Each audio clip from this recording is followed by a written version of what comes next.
Hi everyone, welcome back to this new video. इस वीडियो में हम करने वाले हैं LeetCode problem of the day. Question 1608 special array with X elements greater than और इक्वल एक्स।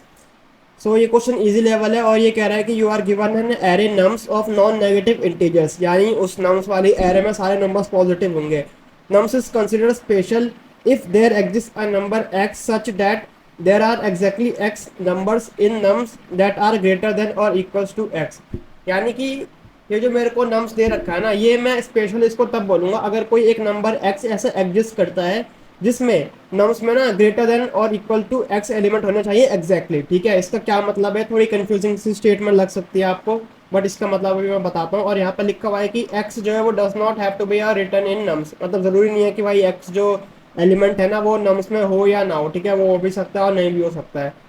और अगर ऐसा आपको कोई एलिमेंट नहीं मिल रहा तो हमें रिटर्न करना है -1। It can be proven that if nums is special the value of x जो है वो होगी यूनिक। ठीक है, तो जैसे अगर मैं ये वाला एग्जांपल देखूं इसमें, तो यहाँ पे नम्स में मेरे पास दो एलिमेंट है, एक है 3 और एक है 5।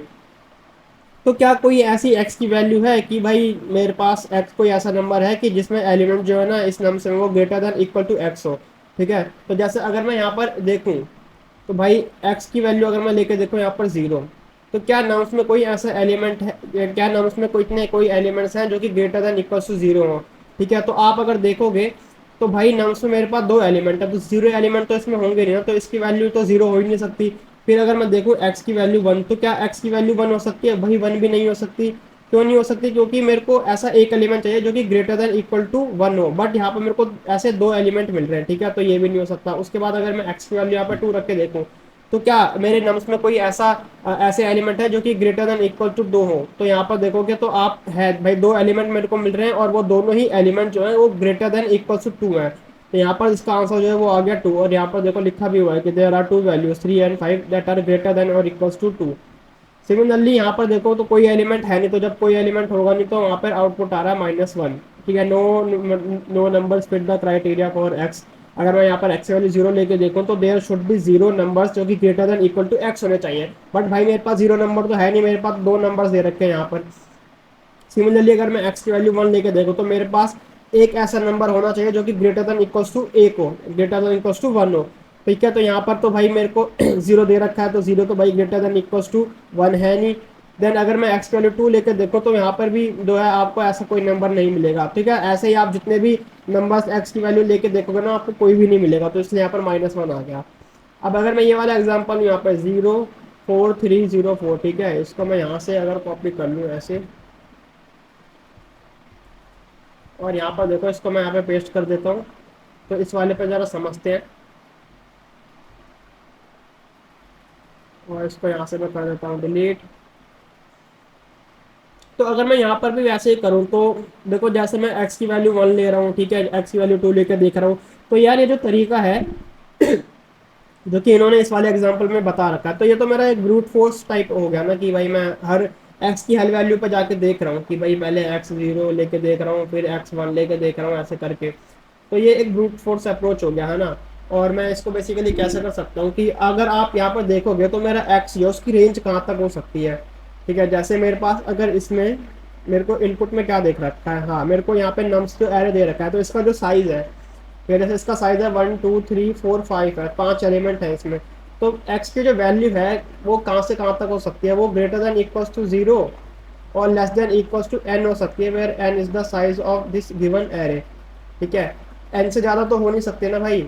जैसे यहाँ पर 5 है, तो मैं ऐसा नहीं बोल सकता कि भाई ऐसा कोई एलिमेंट बताओ जो कि ग्रेटर देन इक्वल्स टू 6 हो और 6 एलिमेंट होने चाहिए। तो ऐसे कोई एलिमेंट आपको मिलेंगे नहीं, क्योंकि मैक्सिमम एलिमेंट इसमें बस 5 है। ठीक है, 6 एलिमेंट तो कभी मेरे को मिल ही नहीं सकते। तो यानी कि इसमें जो x की वैल्यू है वो ग्रेटर देन इक्वल्स टू 0 होगी और less than equals to n होगी। ठीक है, तो इसमें जैसे ब्रूट फोर्स अप्रोच जो था मेरा कि भाई मैं एक्स इज इक्वल टू 0 लेके देख रहा हूँ, तो एक्स इज इक्वल टू 0 पर आप देखोगे तो यहाँ पर ऐसे एक एलिमेंट तो ये हो गया, एक ये हो गया। ठीक है, मतलब अगर मैं देखूँ यहाँ पर तो 1 2 3 4 5 ऐसे एलिमेंट है जो कि greater than equals to x है। ठीक है, बट मेरे को 0 एलिमेंट चाहिए, तो ये तो मेरा हो नहीं सकता। उसके बाद एक्स इज इक्वल टू 1 पर अगर मैं देखूँ तो यहाँ पर एक्स इक्वल टू 1 में मेरे कितने हैं, एक तो ये है, एक ये है और एक ये है, तो मेरे को 3 एलिमेंट मिल रहे हैं, बट मेरे को चाहिए सिर्फ एक एलिमेंट, तो ये भी नहीं हो सकता। उसके बाद एक्स इक्वल टू 2 पर अगर मैं देखूँ तो यहाँ पर मेरे को 3 एलिमेंट मिल रहे हैं, तो ये भी नहीं हो सकता। लेकिन अगर मैं x इक्वल टू 3 पर देखूँ तो ग्रेटर देन इक्वल टू 3 जो है मेरे पास 3 ही मेरे को मिल रहे हैं। एक तो मेरे पास ये हो गया, एक ये हो गया एंड एक ये हो गया, ठीक है, यानी कि 4 3 एंड 4, ठीक है। तो मेरे को 3 ऐसे एलिमेंट मिल रहे हैं जो कि ग्रेटर देन इक्वल टू 3 है, तो यानी कि यही मेरा आंसर हो गया। तो यहाँ पर मेरा आंसर हो गया ये 3। तो इसकी ब्रूट फोर्स अप्रोच तो वही है कि आप क्या एक लूप लिख सकते हो जो कि 0 से लेके एन तक जाएगा, ठीक है। और x मेरा यहाँ से ऐसे लिख सकता हूँ मैं कि भाई less than equal to n and greater than equal to 0। फिर x की वैल्यू 0 पे हम चेक कर रहे हैं, x की वैल्यू 0 पे मैं क्या चेक कर रहा हूँ कि भाई कितने ऐसे एलिमेंट हैं जो कि ग्रेटर देन इक्वल टू 0 है, ठीक है। और उनका जो काउंट है वो भी मेरे को फिर चेक करना पड़ेगा लास्ट में, तो मैं यहाँ पे एक काउंट वेरिएबल बना सकता हूँ। फिर मैं चेक कर रहा हूँ कि जितने एलिमेंट काउंट में बेसिकली क्या होगा कि कितने एलिमेंट हैं जो कि greater than equal to x है, तो उनका काउंट इसमें स्टोर हो जाएगा। और अगर फिर ऐसे हो सकता है कि अगर ये जो काउंट है ये इक्वल टू एक्स हो गया, तो मतलब कि मेरे को वो एलिमेंट मिल गया। जैसे अगर एक्स इक्वल टू 3 के लिए, मेरे को पता करना है कि कितने ऐसे एलिमेंट हैं जो कि ग्रेटर देन इक्वल टू 3 है, तो उनकी वैल्यू मैं इस पर चेक करके पता लगा सकता हूँ और उसकी जो वैल्यू आएगी वो 3 ही आएगी। तो फिर उस केस में ये वाली कंडीशन जो है वैलिड हो जाएगी कि भाई मेरा 3 जो है वो 3 के इक्वल आ रहा है, तो मैंने रिटर्न कर दिया यहाँ पर अपना एक्स रिटर्न कर दिया, ठीक है। तो इस वाली जो ऑब्जर्वेशन है इसको एक बार मैं देखूँ अगर यहाँ पर, तो इसका मैंने कोड लिख रखा है। ये बेसिकली एक ब्रूट फोर्स अप्रोच है। तो यहाँ पर सबसे पहले मैंने इंट एन करके उसका साइज कैलकुलेट कर दिया, और फिर जैसे मैंने बताया कि मेरी एक्स की वैल्यू जो है वो 0 से लेकर एन तक चलेगी, यानी कि 0 से मैंने स्टार्ट करा और less than equal to n तक गया, ठीक है। काउंट मैंने एक वेरिएबल बना लिया जो कि मुझे बता रहा है कि भाई इस नम्स वाले में, इस नम्स वाला जो एरे में कितने ऐसे एलिमेंट हैं जो कि greater than equal to x है। तो उसके लिए मैंने यहाँ पर एक फंक्शन बना लिया फाइंड नाम से, और यहाँ पे फंक्शन में वैसे ही डिफाइन कर रखा है कि भाई इनिशियली काउंट तो मेरा 0 है, और एक एक नंबर को मैं यहाँ से उठा रहा हूँ और चेक कर रहा हूँ कि ये नंबर अगर greater than equal to x है तो काउंट की वैल्यू में इंक्रीमेंट करते जा रहा हूँ, और लास्ट में रिटर्न करा दिया यहाँ पर काउंट। और फिर मैं फाइनल कंडीशन चेक कर रहा हूँ कि अगर यही काउंट जो है एक्स के इक्वल आ गया तो मुझे रिटर्न कर देना है एक्स, और अगर नहीं आया तो रिटर्न कर देना -1। तो इसको एक बार करके देखते हैं रन।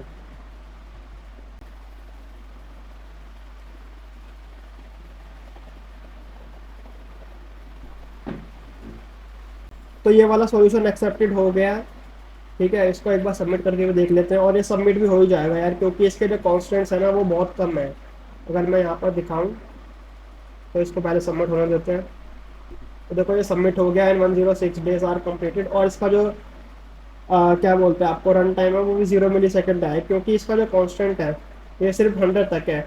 बट इसकी जो टाइम कॉम्प्लेक्सिटी है वहाँ पर अगर मैं देखूँ तो यहाँ पर मैं 2 लूप का यूज़ कर रहा हूँ, ठीक। तो यहाँ पर मैं एक लूप का यूज़ कर रहा हूँ, और इसके अंदर जो है मैं एक फंक्शन कॉल कर रहा हूँ यहाँ पे फाइंड, ठीक है, जिसके अंदर जो है एक और लूप यूज़ हो रहा है। तो इसकी जो टाइम कॉम्प्लेक्सिटी आ जाएगी वो आ जाएगी O ऑफ n स्क्वायर, ठीक है। और अगर मैं बात करूँ उसकी स्पेस कॉम्प्लेक्सिटी की तो वो O ऑफ 1 हो जाएगी, क्योंकि मैं कोई भी स्पेस यूज़ नहीं कर रहा हूँ, ठीक है, एक्स्ट्रा स्पेस। तो यहाँ पर अब पॉइंट ये आता है कि भाई इसकी जो टाइम कॉम्प्लेक्सिटी आ रही है वो आ रही है O ऑफ n स्क्वायर। तो क्या मैं इसको थोड़ा ऑप्टिमाइज कर सकता हूँ, है ना, यानी कि मैं इसको n log n या फिर O ऑफ n में ले जा सकता हूँ। तो यार मैं इसको n log n में भी ले जा सकता हूँ और O ऑफ n में भी ले जा सकता हूँ, ठीक है।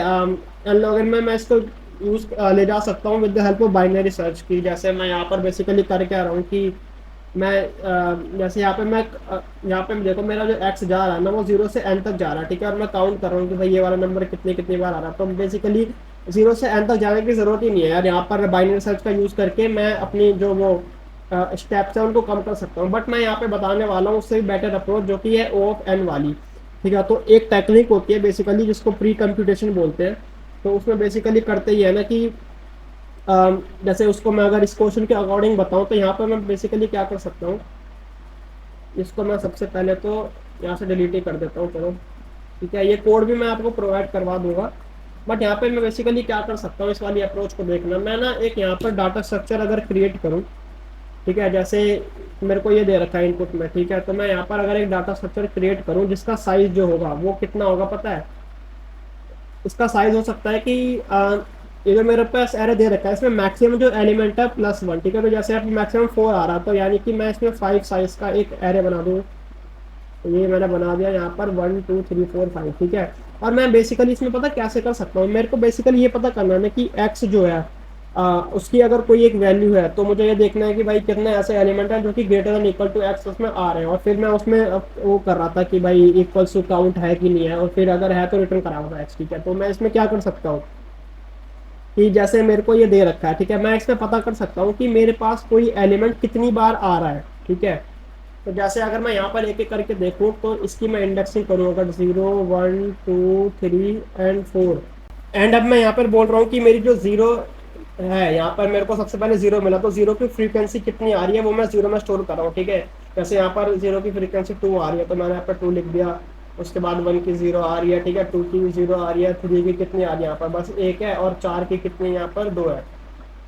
ठीक है, तो मेरे को बेसिकली ये मिल गया कि भाई यहाँ पे मैं बोल सकता हूँ इसको फ्रीक्वेंसी एरे, जिसमें मैंने बता कर लिया कि जो मेरे पास नंबर्स दे रखे हैं इनपुट में कौन सा ऐसा नंबर है तो उसकी फ्रीक्वेंसी कितनी आ रही है वो मैंने यहाँ पर कैलकुलेट कर लिया। ठीक है, अब मैं इसमें कैसे कर सकता हूँ, मैंने बताया था ना कि x की जो वैल्यू है वो ग्रेटर देन इक्वल्स टू 0 होगी और less than equals to n होगी। ठीक है, तो अगर मैं यहाँ पर अब फिर से वही चीज़ करूँ कि मेरे पास कैसे कर सकता हूँ मैं कि भाई x की वैल्यू को मैंने 0 ले लिया, और मैं पहले कैलकुलेट कर रहा हूँ कि कितने ऐसे नंबर हैं जो कि ग्रेटर देन इक्वल्स टू 0 है।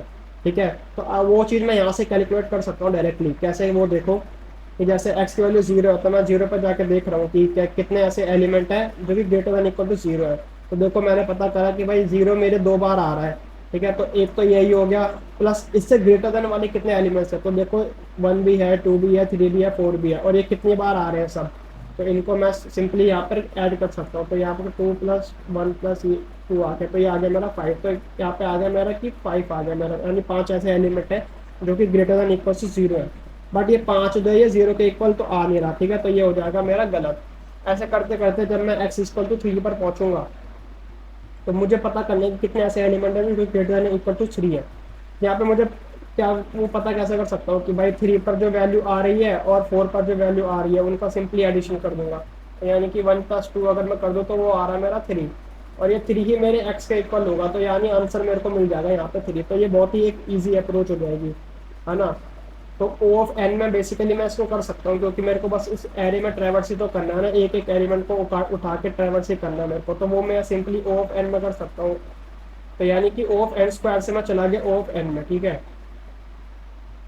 और इसका एक और ऑप्टिमाइजेशन यहाँ पर हो सकता है कि मैं यहाँ पर जैसे मैंने बताया कि प्री कंप्यूटेशन का यूज़ करूँ, यानी कि जैसे मैं यहाँ पर हर उस पर जाकर, जैसे यहाँ पर मैं जाकर कैलकुलेट कर रहा हूँ कि भाई इसके बाद कितने एलिमेंट्स आ रहे हैं ना, ऐसे ना कर कर मैं डायरेक्टली ऐसे कर सकता हूँ कि मैं इनका कम्युनिटिव सम जो है ना वो ऑलरेडी कैलकुलेट करूँ। ठीक है, वो कैसे कर सकता हूँ मैं, जैसे आपने इस पे क्वेश्चंस भी होते हैं बहुत सारे। ठीक है, जैसे यहाँ पर अगर मैं ऐसे कर दूं कि जैसे यहाँ पर राइट से स्टार्ट करते हैं चलो, कि यहाँ पर अगर मेरा 2, फिर देन 2 + 1 3, देन 3 + 0 3, देन ये 3 एंड ये 5, तो मेरे को डायरेक्टली यहाँ पे मिल जाएगा। ठीक है, जैसे 0 1 2 3 एंड 4। तो अब अगर मेरे को पता करना है कि भाई ग्रेटर देन इक्वल टू 0 कितने एलिमेंट्स आ रहे हैं, तो मेरे को डायरेक्टली मिल जाएगा कि भाई 5 आ रहा है। ग्रेटर देन इक्वल टू 1 कितने एलिमेंट्स आ रहे हैं, तो डायरेक्टली मिल जाएगा कि 3 आ रहे हैं। ऐसे करते करते जब मैं 3 पर जाऊंगा ना और पता करूंगा कि भाई कितने ऐसे एलिमेंट हैं जो कि ग्रेटर देन इक्वल टू 3 है, तो मुझे पता चल जाएगा 3 आ रहा है। और जैसे ही ये वैल्यू, ठीक है, यानी कि ये कुछ कुछ नम्स ऑफ या कुछ फ्रीक्वेंसी ऑफ समथिंग कुछ होगा, वो वैल्यू इस इंडेक्स की वैल्यू के इक्वल आ गई ना, तो मुझे ये चीज़ रिटर्न कर देनी है। ठीक है, ये वाली जो वैल्यू है वो रिटर्न कर देनी सिंपली। ठीक है, तो ये एक बहुत ही इजी अप्रोच है, और O ऑफ n में आपका काम जो है वो हो जाएगा। ठीक है, ठीक है, बट यहाँ पर क्या होगा कि मेरे को एक एक्स्ट्रा स्पेस देना पड़ेगा O ऑफ n का। ठीक है, तो स्पेस कॉम्प्लेक्सिटी थोड़ी बढ़ जाएगी बट टाइम कॉम्प्लेक्सिटी रिड्यूस हो जाएगी आपका। ठीक है, तो इसको अगर मैं करूँ तो सिंपली क्या हो जाएगा कि भाई n हो गया मेरा नम्स डॉट साइन। ठीक है, और मैंने बताया था ना कि भाई एक मैक्सिमम एलिमेंट जो होगा उतना +1 साइज का मैं कर दूंगा। तो सबसे पहले मैं मैक्सिमम एलिमेंट निकाल देता हूँ।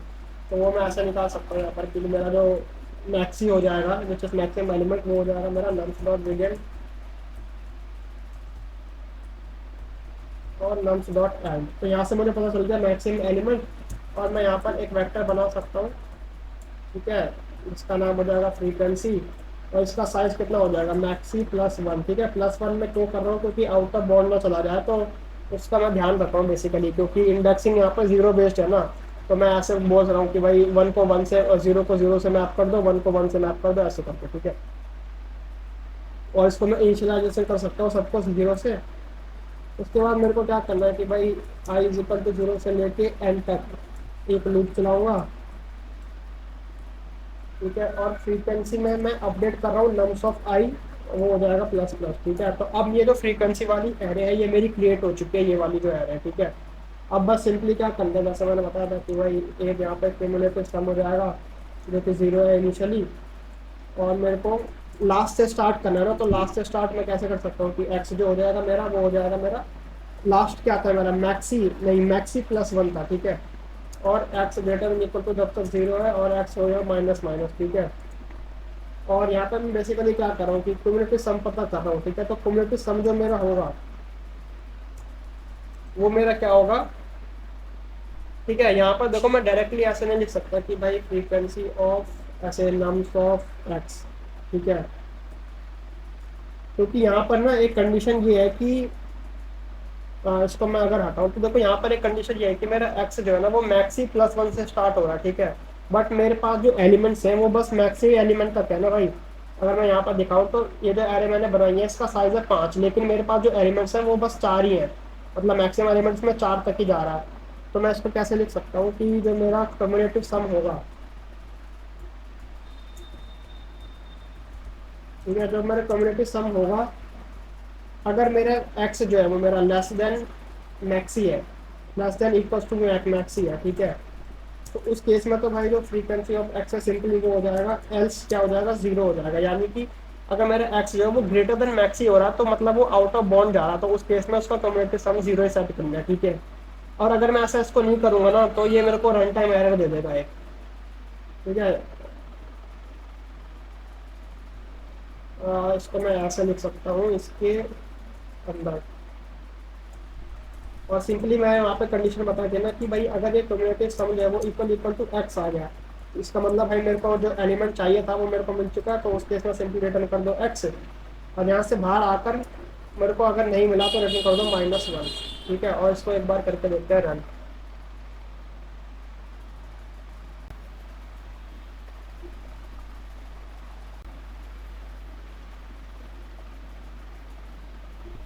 अच्छा, तो ये रिटर्न जो है माइनस वन ये इधर आएगा, ठीक है।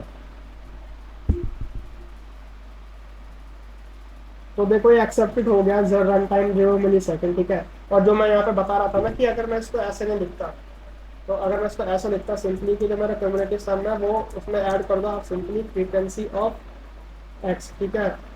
तो अभी देखना यहाँ पर आता है तो मेरा रन टाइम एरर,